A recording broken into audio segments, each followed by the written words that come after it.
Real life. Superpowers. So many people said that AutoDS will fail because of the nature of this business. So many people didn't believe in it. So many people said that there are already strong competitors that are doing that and have money and successful, and they're market leaders in this area. And they just ignored it, and they think this is something that entrepreneurs need to develop this skill. Hey everyone, welcome to Real Life Superpowers. In this episode, we speak with Lior Pozin. Lior built AutoDS into a company with more than 200 employees and over 20 million in annual recurring revenue before it was acquired by Fiverr. Listening to him, it's hard to shake the feeling that AutoDS was never the destination. It was simply another level in the game. In this conversation, we talk about the mindset that shaped that journey, why Lior sees life as a game, and how asking what's the worst that can happen became one of his most powerful decision-making tools. We also discuss why he believes founders should invest in themselves before they invest in their companies, and how questioning assumptions became the operating system behind everything he built. It's a conversation about agency, self-belief, and the quiet discipline of building yourself before you build anything else. Enjoy your listen. Real life. Superpowers.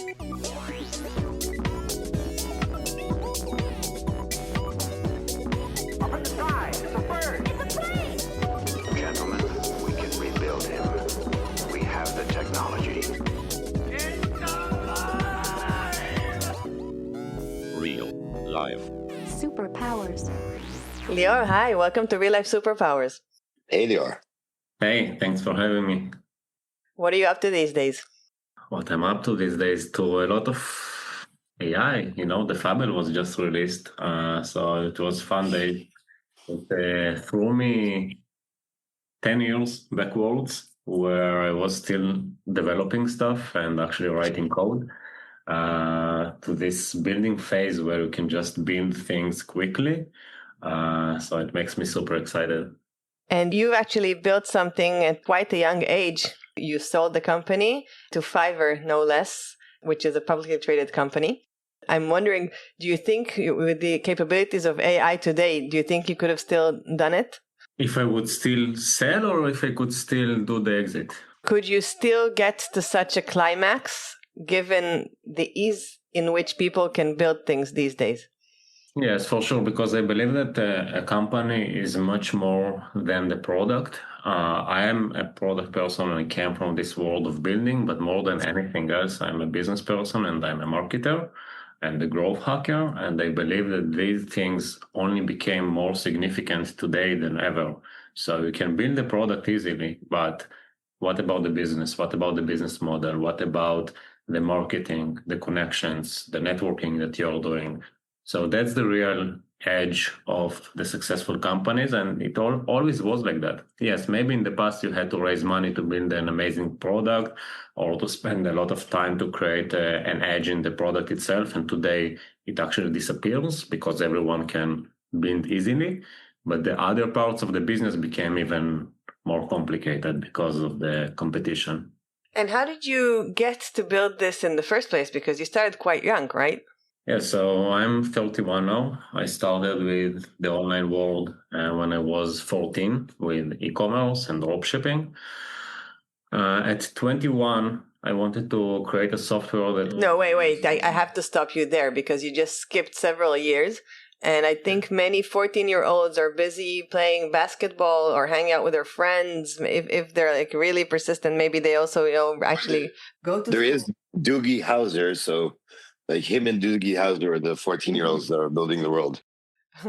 So how did you end up, building something that actually was significant enough to succeed? So we talked about growth hacking and about understanding business. And I think that to me, it's my hobby.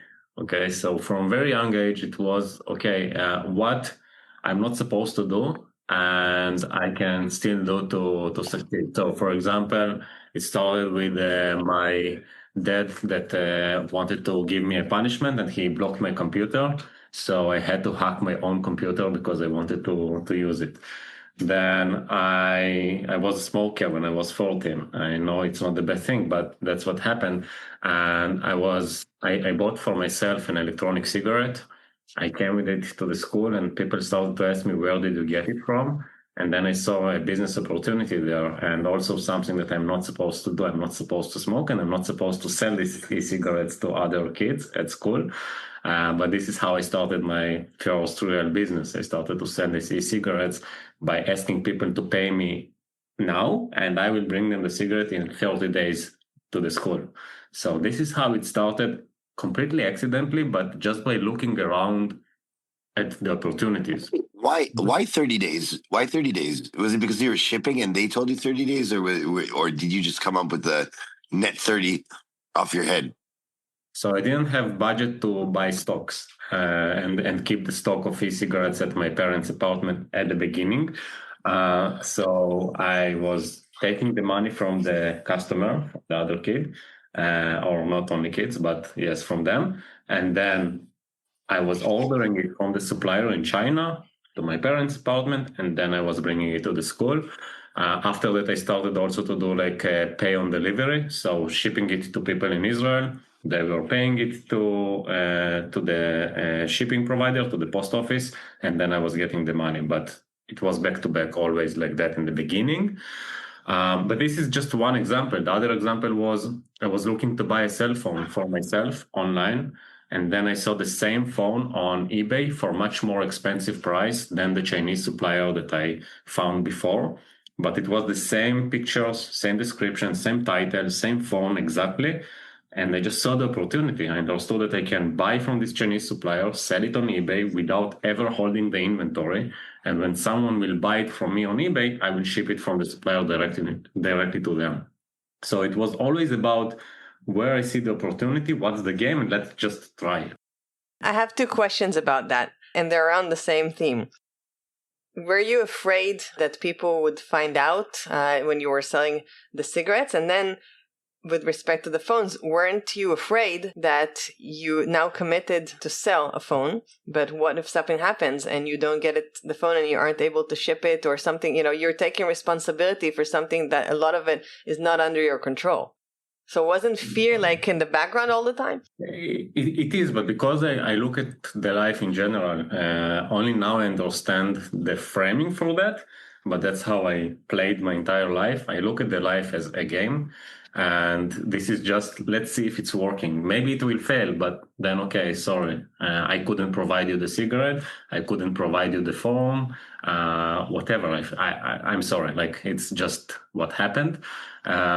So I always had this concern of what will happen if, but I never really put attention to that. I think with entrepreneurship, everyone will have this, this voice in their own head of what if, and this is something that, to me, I always recommend people to just ignore it and just start and just try, because what's the worst case that will happen? You wasted some time, maybe you lost your eBay account because eBay suspended you because you couldn't provide this phone. Okay, so you just open a new one. It's always about what's the downside and how really big is the downside. Okay, maybe I would be kicked out of the school. Okay, there is another school. Like I don't really care about the downside. Of course, you need to calculate it. You need to understand where is the downside and what's the worst case that can happen. Did your parents know you're doing this? Yeah, they knew because the school called them and they said that if I not stop, they will kick me out of the school. And it was the second time for me. So I said, okay, I don't want it to happen. But I knew that the downside is that, okay, they will call and I will stop. Or eBay will suspend my account, which is eventually happened, and I will just create a new one. So if you have the calculated risk, it's okay. That's my approach. And because I look at that as a game, just start the next thing. And did your parents also look at it as a sort of, were they lighthearted about this, or were they taking it more seriously than you? I think they early on in my life kind of understood that I think a bit differently. It doesn't mean that they didn't keep asking me for things for my entire life, like when do you go to study, when do you go to the university, why you're not a developer as your friends in other company, or things like that. It was maybe until the exit like that, even though that we were already making a lot of money and successful and growing and everything. But I just ignored it. And I think it's not only about the parents, it's about the people around you in general, because people will always question the things that you're doing. They will always say, what if maybe it's not the right thing, it will fail. So many people said that AutoDS will fail because of the nature of this business. So many people didn't believe in it. So many people said that there are already strong competitors that are doing that and have money and successful, and they're market leaders in this area. And they just ignored it. And they think this is something that entrepreneurs need to develop this skill. This is part of the game. Did you have mentors, like somebody to look up to help you establish this mindset? Like, where's this coming from? I am working with a lot of advisors for my entire career. I don't think that this mindset specifically came from there. I do believe in mentors. I do believe in advisors. I think it's the best shortcut people can do for their success and for their businesses. Specifically for that, it's a lot of personal development, a lot of reading, a lot of listening to YouTube videos. Even today, people like Jim Rohn, Tony Robbins, Gary Vee. I grew up on just listening to them every morning. When I go to places, I almost didn't listen to music, only to these motivational things. This would work for me and what gives me the motivation. But I believe that business cannot succeed if the founder or the CEO is not pushing their personal development forward. And this is what I'm doing my entire life. This is my first priority. Even today, my assistant knows that I have X time in my calendar just for that every week, non-negotiable, more important than any other meeting, because I believe that if I elevate myself, the business will also elevate, and I spend a lot of time on that. So I had mentors for different things, for negotiations, pricing, marketing, product, business, whatever. For personal development, it's more coming from me. And how many hours do you block a week for this? It depends on the period, because it's in kind of waves. But I would say that not less than 3 hours a week on personal development, proper meetings with people who push me forward today. This is excluded reading, meditation, breath work, sports, and everything like that. That's not included. Not included this. So you combine meeting with people that you define as people that help push you forward and push your limits. And on top of that, you add the meditation and sports and everything to do with the general well-being, right? Yeah, for example, today I have, this week, the people I'm working with I have 2 coaches. One is pure personal, one is pure company. So organization, management, stuff like that. And also my therapist, so psychologic advisor. So these are the 3 people I'm working with weekly. And I never see that as a waste of time. I'm trying to optimize my time everywhere. Every Saturday, I'm opening my calendar. I'm checking what I can optimize for the next week. What meetings are 1 hour and I can cut them to 30 minutes. What 30 minutes I can cut to 15 minutes. But these chunks of the personal development, I always keep as is. I think that's beautiful. And I think that in many ways, being an entrepreneur is like being an athlete. And with athletes, it's very common to have a team of mentors and coaches that help push them forward. And it's very well established that it's not really a one-man show, even if there's one person on the front. And I think that's the equivalent of how you're navigating it. And I think it's a good example to set. I believe that athletes and entrepreneurs are like really the same thing in terms of mindset.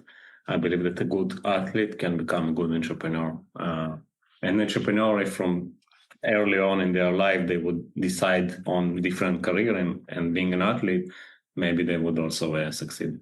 I've heard Ronen say several times in the past that the best entrepreneurs also become, even if late in their years, they become great athletes because it's the same competitive mindset and hacking of success.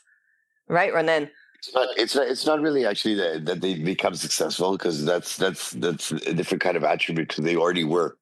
But when you're growing up and being an athlete, then what happens is an athlete understands few golden rules, meaning he has to work with the team. There's rules that you have to commit to. Hard work always comes out to a great outcome, and all kinds of basic facilitators making you a professional. And it's usually it's actually not an entrepreneur, but usually it's a great hiring as an employee. No, but Renan, I want to interrupt you to say that I was talking about the other end of great entrepreneurs who later in life start doing sports. And we've discussed this in the past, where you said you've witnessed several that, for example, started playing tennis later on and became really great at it to an extent of like the top caliber because of that entrepreneurial mindset that is equivalent. Oh, no, of course. I think the Lior said is obvious. And at the end of the day, both of them are obsessed human beings, meaning both in sports, and also, you have to be, you have to have a state of mind that you like to be challenged, and you like to get better, and you have to be totally obsessed to be an entrepreneur, and also in sports. So yes, an outcome can come out in anything. It's the same thing, the physicality thing. I think Lior just mentioned it. It just has to do with if they would have chosen before, maybe the bodies would be the problem, but the mindset is always there. Yeah, I agree. I also can say that I'm working now on my personal brand. Created a brand book. It took me years to really figure out like what's my real messaging. What I understood, except of this, that life is a game, is that life is a beta. And this is like the main thing in my personal brand. I'm creating like a clothing brand for that now, just for myself, not necessarily for selling or something. And I really write there that life is better, because I believe that everyone is just need to involve themselves and always have where to improve. And we are all always in progress. But Lior, you have to explain something now, because this is the first time actually that I've heard of a person creating a brand book. I've heard, obviously, I mean, it's a best practice for any brand to create a brand book. What's a personal brand book? So that's what also the designers and the copywriters that I worked with on this brand book said, that they are super excited about that because it's unique. I believe that in a world where it's easy to build, all the brands starting to look kind of similar, you already heard about everything. What can also push the brands, the companies, is their CEO. And I believe that part of the personal development, but also my personal brand, I'm sharing a lot online what I'm doing. I'm kind of a mini influencer, hopefully not to be mini, but trying to work on my brand, same as I'm working on my business, because my brand, Lior Pozin, will stay with me for my entire life. And I want this brand to give inspiration to people. I want this brand to open doors for me. So if I approach my business as a brand, why wouldn't I approach myself also as a brand, with my values, with my brand book, with my colors, with whatever it is? If I have all my social media, I have my messaging, I have what I want the world to know about me and where I want to contribute to the world. So I'm also a brand, same as any other company. Okay, so there I want to go at that for a second. So the brand book. I believe that right now, sort of, if I go through the Maslow, people went through the survival and then the security mode, and now we're sort of in a belonging mode. So I actually like what you're doing, and I want to actually elaborate a little bit more on that. So you're saying to understand your CEO more and looking at that brand road, you're leading people, and you want people to understand what your brand is, right? Is that the idea? So that you can actually understand as a sort like everybody can be their own brand. Any kind of community can make their own brand. And actually, branding is not something that's a thing. It's the characteristics behind the brand. Is that what you're saying? Yes, also, let's say an employee is coming to my company and doing interviews. 90% of those that really succeed to pass these interviews said something about the podcast I went to, about my LinkedIn, about my Instagram, about where they saw me. And if they connect to my messaging, great, we can work together and we will probably succeed working together. But if not, it will probably fail if they are not connected to me.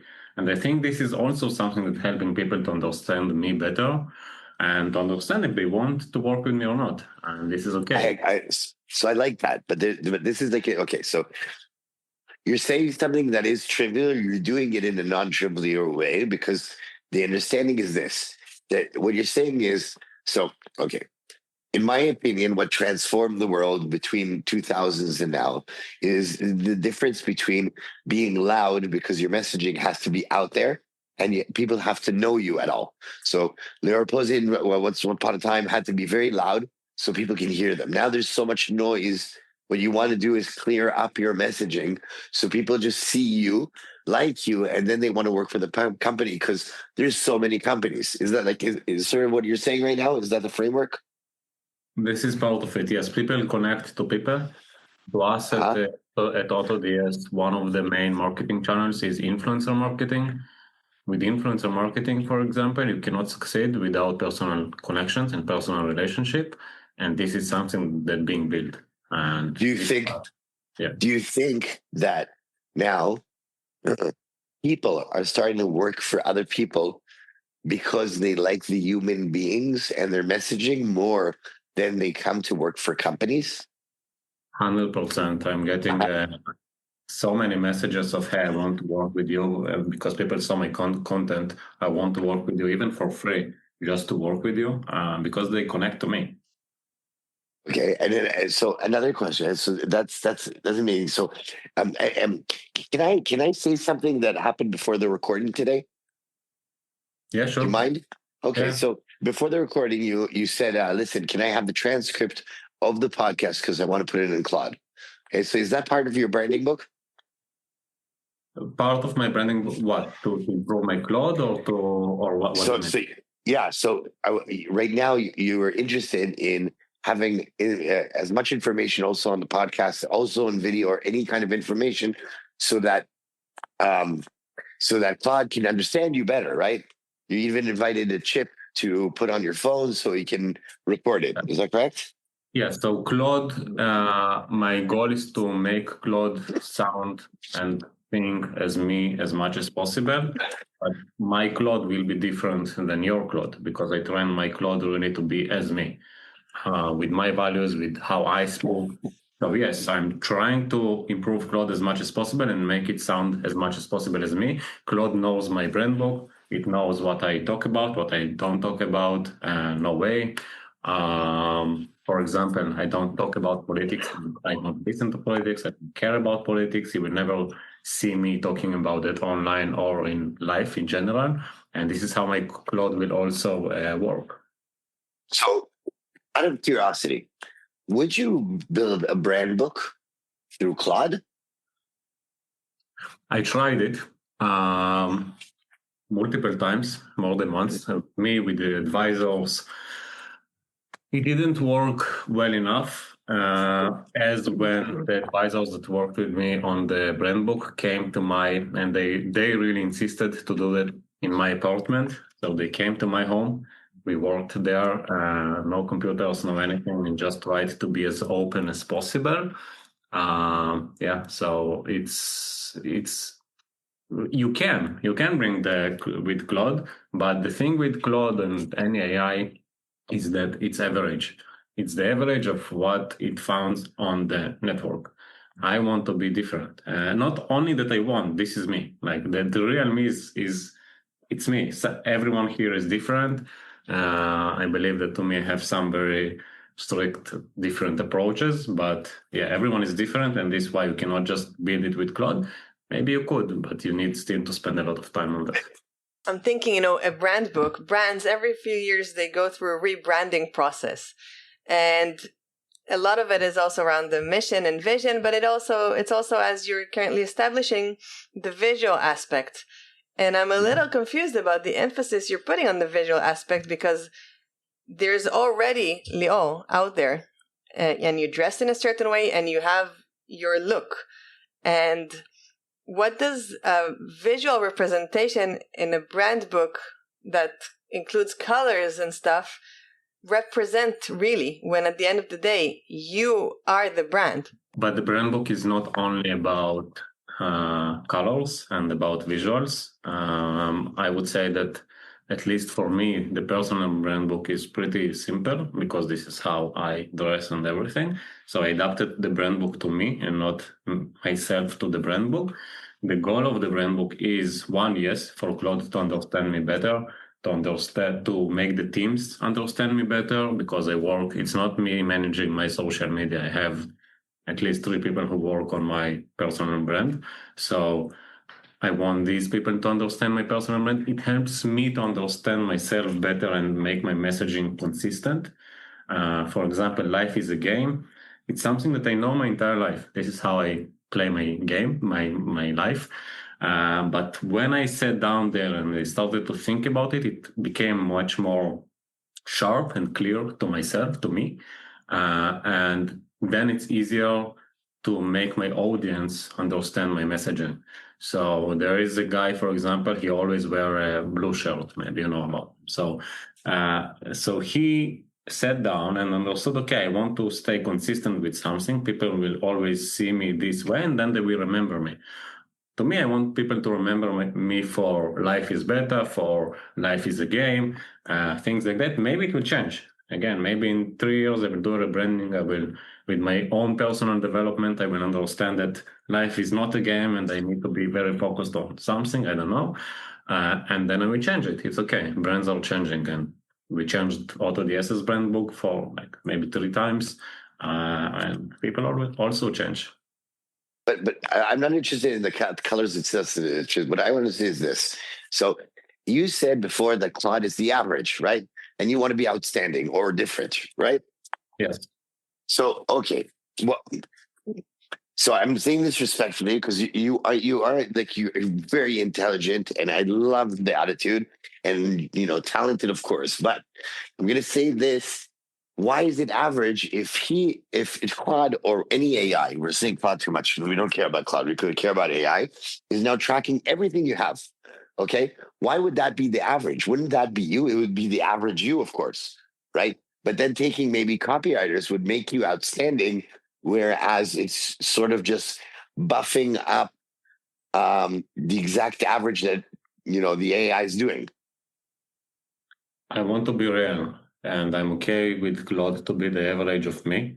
This is why I'm always pushing it and trying to improve it to be more as me. Even if there are things that are different from what it knows online, maybe it's kind of wrong or whatever, I want it to be the real me. I prefer it to learn as much as possible about myself, about my messaging, how I speak, and less about what's going on in the world. This is why I bought this car that will always listen to me, and then my Claude will be different than any other's Claude, but it will be me. That's what I'm trying to do. Right. I get it. I'm saying it. I get what you're saying. I'm saying, okay, so I feel I'm very talented as well. Okay. But what I'm saying is, at the end of the day, it's kind of like a sad notion knowing that we are all the average of ourselves. Mm-hmm. Okay. So what the professionals of the copywriting and the brand people, they take the extraordinary of the average of anything, right? Do you get what I'm trying to say? That's what they do. And life is a game, which is true, which is the antidote. You yourself are working every day for that attitude and listening to the podcast and, doing human development for it, right? We're the average of ourselves. So as branding people, You were saying, listen, that's what your AI. No one asked you if you would do the same exit that you did before. So the answer was you hack growth, you hack things, right? Which is the same thing which creative brands are doing right now for your brand, right? They're taking the average and making it precise and extraordinary. Yes, Claude will not solve anything 100%. So you need to be creative. You need to think out of the box. It's just another tool. Okay, so and then that messaging. So let's say you have the brand book.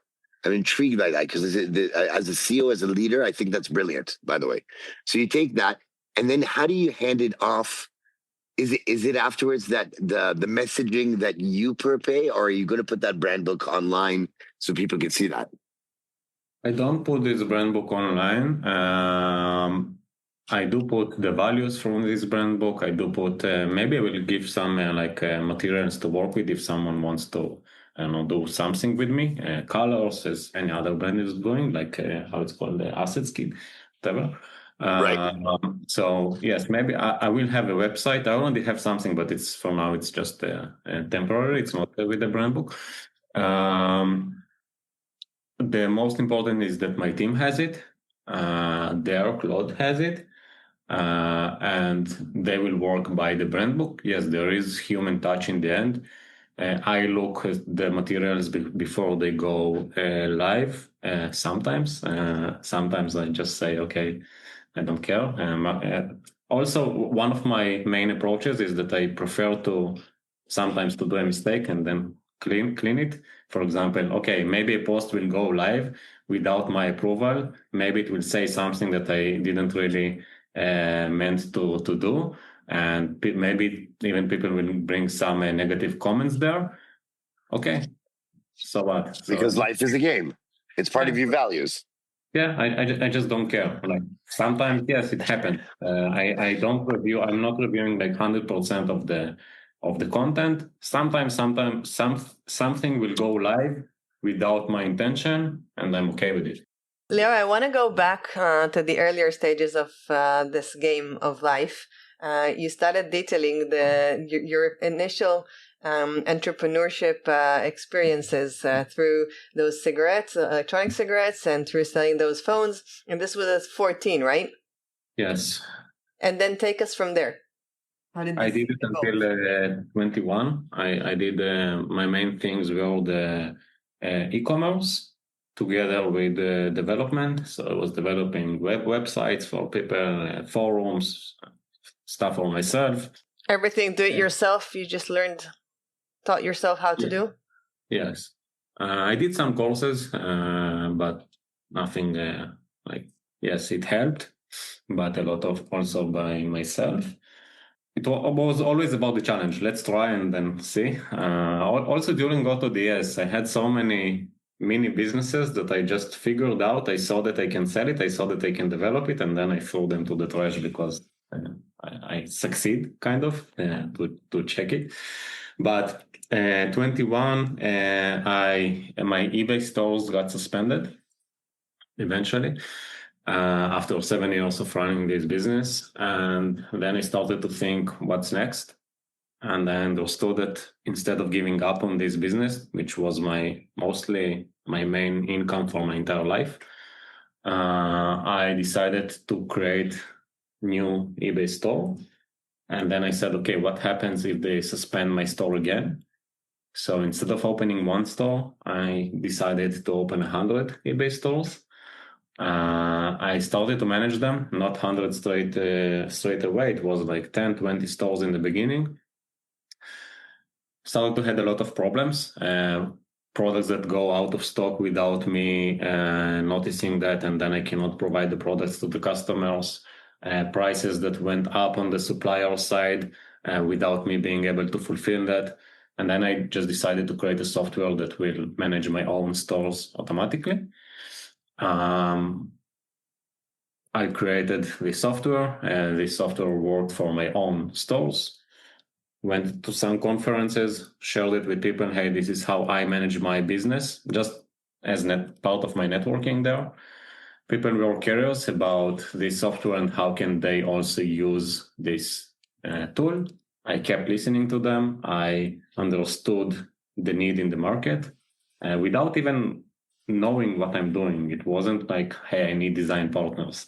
I just took their phone numbers as part of my networking and started to work with them. And I started to create a software for their needs also. And that's how I got my first beta testers. And eventually it became AutoDS. So I didn't know anything about how to run a SaaS company, about what is a startup, about raising money or something like that. This is also why we were bootstrapped.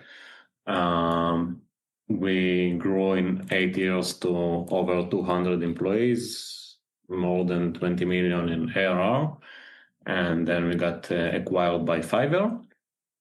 But yeah, this is how the journey started. And during those 8 years, you were mentioning that your parents, until the exit, were still asking why you're not going through the academic path, right? And earning a degree. Yes. So like the millions in ARR, they didn't suffice. No, it's because for them, even today, the exit, they can't even understand that it's real. Sometimes I spend money on things that are not too crazy, and they say, "Why are you spending money?" Like things like money can disappear, or stop publishing about your exit online, things like that. So yeah, it's part of it. It's really fascinating to me that growing up in such a conservative family, you've turned out the complete opposite. What do you mean, that I go public with the person? No, in general. I mean, I understand that probably your parents are sort of just afraid that somebody, would somehow, that you would generate bad energy, or somebody, would somehow take you down.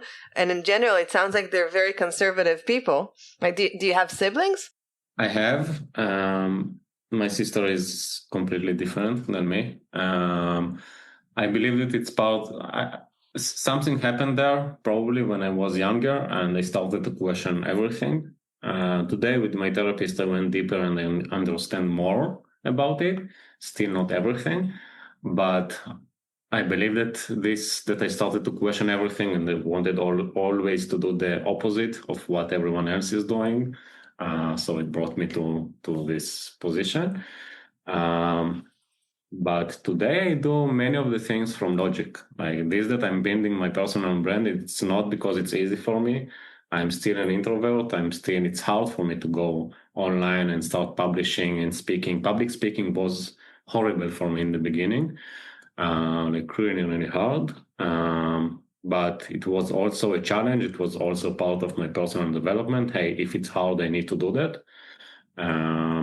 Now for me, it's running, for example. I hate running. I do 3 kilometers and I'm dead. So I signed up for 10-kilometer run next year just because it's another challenge. But yeah, this is I believe it's always because I'm taking what people are saying that is not possible or I'm not supposed to do, and then I try to question that and I try to stretch it as much as possible. So I don't want to take you anywhere that you don't want to go, but within whatever you're comfortable with, I'm trying to find, those places that led you to take chances on yourself and to question, and to double down on this game, so that perhaps people listening, maybe this can resonate in a way, and maybe somebody listening right now has this really, really tiny voice inside of them that maybe needs to hear something that will help them take action. Because maybe everybody's telling them, no, the right way to go is to go and take a degree, and to live the conservative path that I think many households encourage their children to live. And then those parents stay with people in their head even when they're 30 and up. And by the way, as people age, it doesn't become easier. Yes, I also see people that are so talented. Part of my friends that I, not from where I grew up, but that I knew from the journey, successful developers that have this entrepreneurial mindset and everything, and still went to get a degree because their parents said. It's hard to point exactly like What's the shift? I think one of the things is what's the worst case. By the way, I'm not encourage people to leave their job and start an entrepreneurial journey and start a business. Even for me, I built the company during another time and during the time that I was a developer for another company, a freelance developer. Because I still think logically about what's the worst case. So if I don't have money, the worst case is that I will not have a place to live, or I will need to stay with my parents in their apartment, which is not an option for me. So you need to stay logical and think about what's the worst case. This is one tip that I would say. But really try to question that. Like, what's the worst case? I will waste time. Okay, and then what? And okay, but and I will become older, and then I will need to raise a family, and I will not have money. Okay, and then what? So try to question more deeply about why you want to do something or what stops you from doing that. And really listen to yourself. And one main thing that I would say here, this is also a value for me. I tried not to take advices from people that are not in the place where I want to be. This is one thing. And the second thing is that I tried to say why these people could do that and I cannot. So for my competitors in the beginning, that we also acquired them in the end, and they were huge in this market leaders. It looked like impossible to get to this market and beat them. And I just asked, what's the difference between them and myself? Like, I am a good developer. I am doing it for 8 years. Why cannot do that better than them? And this is what also guided me a lot in my life. For example, becoming a professional athlete today, yes, I cannot do that because I didn't start that when I was 5 years old. But doing something with startups, I really believe that I can do everything, except of very deep tech in some specific niches that I'm just not an expert with. But things that I can learn today, and I understand that within X time, within a year, I can become expert there. Why wouldn't I do that? Why someone would be better than myself? So these are the two things. I don't take advice from someone who didn't do this specific thing. I'm not saying in general better than me, but in that specific thing. And I'm trying to ask myself why I cannot be in this specific position I want to be in. And I think that's such great advice because I'm thinking about Brene Brown talks about the power of vulnerability and not taking criticism from people who are not in the arena. And that's such a good rule of thumb to not take any criticism, for better or worse, from somebody who is not necessarily in a position to criticize. And I think that's a great buffer to be able, to stay focused and only to listen when it justifies listening. And the other thing that I'm hearing consistently is that you're not really afraid to fail. And I think sometimes people are almost paralyzed with the possibility of failing. But if you befriend it and you realize, yeah, it's one way and it might happen, but it's not the only thing that could happen. You can also succeed. And what's the worst thing that could happen is a really great and practical question that I think would be superb if more and more people would actually adopt as a mindset. Yeah, I agree. The worst case thing is really important. So, for example, I will not get paid for 1 year. Okay, so it's 1 year. Then what? I think it's important to question that. But I think people are also very afraid to be humiliated. Like, it's perceived as very embarrassing to try to build something and to have to fail or to have to close, which is interpreted as failure. Although, by the way, just taking a chance and trying to build something, the KPIs on that are so diverse. And deciding that something failed is quite aggressive because at the end of the day, maybe it's just a step forward towards the next thing. And within it, maybe a lot of things did succeed. And sometimes people also don't succeed because things outside of their control happened. So I think, and with the media glorifying success in a very narrow way, and social media being something that I think can be very destructive to people, because people scroll and see things that are not reflective of reality. And I think being able to really put things in perspective and be okay with trying and being proud of yourself for the attempt and for doing everything to the best of your ability, I think that's the real win, and that should be a KPI. Yeah, I agree 100%. Yeah. What would you say your superpower is? To ignore what people say, to really believe in myself, in terms of what I think is important, what I think is not important, that I can get somewhere. I think that's my main things, really, like believing in something truly, not because someone said, not because I have to, just because I want to get there, and because I want to do it my way. So that's my superpowers. And your kryptonite, your weakness? My weakness, I'm a bit dyslexic and jumping between too many things at once. And I think that if I would be more focused, it would be much better for me. It's hard for me also I'm saying that life is a game at the one hand. In the other hand, it's really hard for me to do things in an average way. And then it's kind of taking me very deep into things. For example, we talked about tennis before the recording. I started tennis a year ago with one rule to myself. I know that I will not be the best in this sport because I started late, because that's not the main thing I'm doing. And it's something that I'm working on to understand that it's okay to do things just for doing, and you are not supposed to win everywhere. So this is also something I'm working on, and it's hard for me right now. Would I say that your superpower is actually self-reliance? Yes, 100%. It's part of the believing in myself, like really, truly.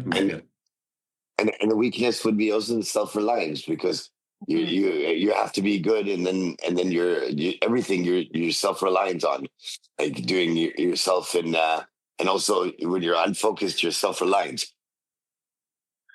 Yes. It's true. If I see that I'm like failing with something, it can grab my attention so much. Like I will not sleep at night. I will only think about this thing. Not in a bad way, in a way of like I want to solve that, but also a balance is a good thing. Amazing. If you could go back to Lior of 10 years ago, what advice would you give yourself? To keep doing the same thing that I did, but in general, it would be to believe that it will be okay, and to do what I feel is right for me. But in a real way, like you will hear, I will hear a lot of different opinions. I will struggle with a lot of people who will not agree with me, and just to believe in myself more. Which is sort of a skill, because you did. So it's to reinforce what you knew viscerally, but to tell yourself, hey, you're right. Yes. So that you would navigate in I want to say, even more confident way. Because you have your future self telling you got this, like you really do. Yes. Again, it's good to take advices from people, but from those that did it in these specific niches. But yeah, just believe in yourself. Beautiful. I'm really curious to see the brand book of Lior Pozin in your 40s, because I have a feeling it's going to go through a lot of changes, and I mean that in the best way, because you're such a growth hacker across the board. It's in business, and it's in life. It seems like it's in everything. So I'm really curious to see where this growth is going to lead. It seems like this is only the beginning for you. So I wish you all the best, and good luck. Thank you. I appreciate it. It was such a fun episode, and I really enjoyed it. I love talking about mindset, growth, and everything. So it was amazing. Thank you. Thank you. Thank you very much. That's all for today's episode. We hope you enjoyed it. If you did, please consider subscribing to our podcast so you never miss an episode. Also, if you have a moment, we would really appreciate it if you could rate and review our podcast on the platform you're listening to. This will help others find our show. And as always, if you know anyone who you think would enjoy our podcast, please share it with them. Thank you so much for listening. We'll be back as usual on the 1st of the month. Real life. Superpowers.